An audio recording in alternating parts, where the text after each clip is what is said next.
Hi friends, welcome to ప్రభా gaming. India versus south Africa T20 world cup super 8 match గురించి మనం మాట్లాడుకుందాం. మన టీమిండియా 2024 T20 వరల్డ్ కప్లో సౌత్ ఆఫ్రికా టీం 6 పరుగుల తేడాతో ఓడించి గెలిచాం. ఆ విషయం అందరికీ గుర్తుండే ఉంటుంది. దానికి రివెంజ్గా సౌత్ ఆఫ్రికా టీం ఈరోజు మా టీమిండియాని భారీ తేడాతో ఓడించారు. భారీ అంటే T20 వరల్డ్ కప్లో రన్స్ పరంగా ఇదే అతిపెద్ద ఓటమి మన టీమిండియాకి. 76 పరుగులు పెద్ద మార్జిన్ తేడాతో మన టీమిండియా ఓడిపోయింది. టాస్ గెలిచి బ్యాటింగ్ ఎంచుకున్న సౌత్ ఆఫ్రికా టీం నిర్ణీత 20 ఓవర్లో 7 వికెట్ల నష్టానికి 187 పరుగులు సాధించారు. టాస్ గెలిచి ముందుగా బ్యాటింగ్ తీసుకున్న సౌత్ ఆఫ్రికా టీంకి అస్సలు మంచి స్టార్ట్ రాలేదు. మన బౌలర్లు చెలరేగిపోయారు. ముఖ్యంగా జస్ప్రీత్ బుమ్రా తను వేసిన బ్యాక్ టు బ్యాక్ 2 ఓవర్లో 2 వికెట్లు సాధించారు. అలాగే హర్షదీప్ సింగ్ కూడా తను వేసిన సెకండ్ ఓవర్లోనే వికెట్ తీయడంతో మన టీమిండియాకి అద్భుతమైన ఆరంభం వచ్చింది. సౌత్ ఆఫ్రికా టీం 20 రన్స్కి 3 వికెట్లు కోల్పోయి పీకల కష్టాల్లో పడ్డారు.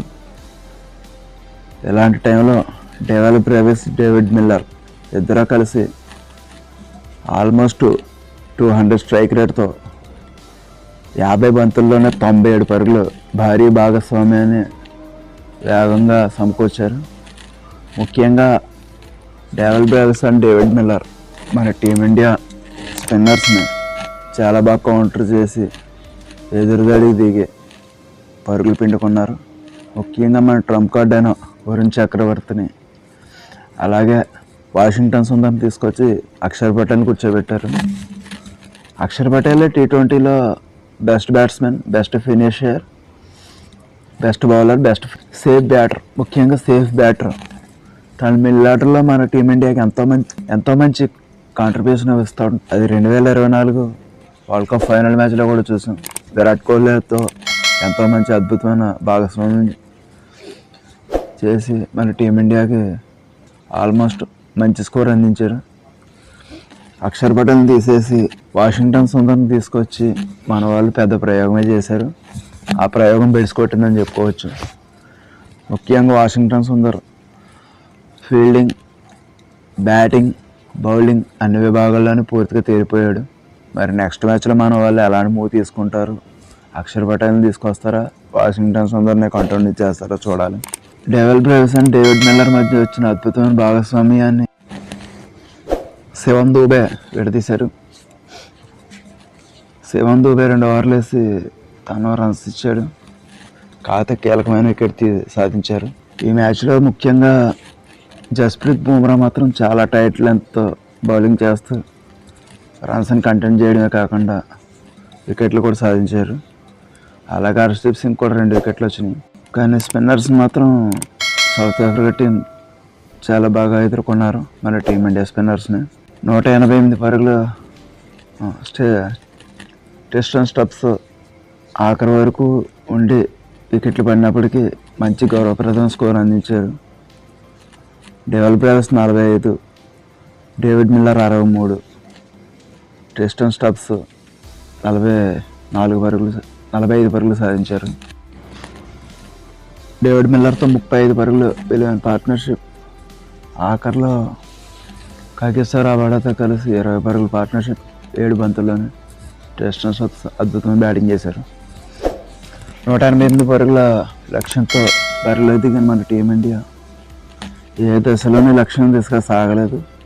మన బ్యాటింగ్ గురించి ఎంత తక్కువ మాట్లాడుకుంటే అంత మంచిది. టాప్ స్పిన్నర్స్కి అవుట్ అయిపోతున్నాడు. తను స్ట్రైక్ తీసుకోకూడదు, ఇషాన్ కిషన్ తీసుకోవాలి స్ట్రైక్. ఎందుకంటే సౌత్ ఆఫ్రికా టీంలో అడెన్ మార్కమ్ కూడా రైట్ ఆర్మ్ ఆఫ్ స్పిన్నరే కదా అని అనుకుంటే, అలాగే ఇషాన్ కిషన్ స్ట్రైక్ తీసుకుని అభిషేక్ శర్మ నాన్ స్ట్రైక్లో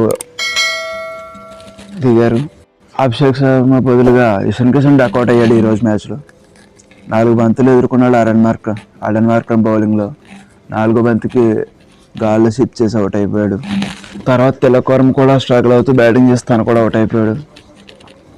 ముఖ్యంగా లుంగి ఎంగడి ఎంతో అద్భుతమైన బౌలింగ్ చేశాడు.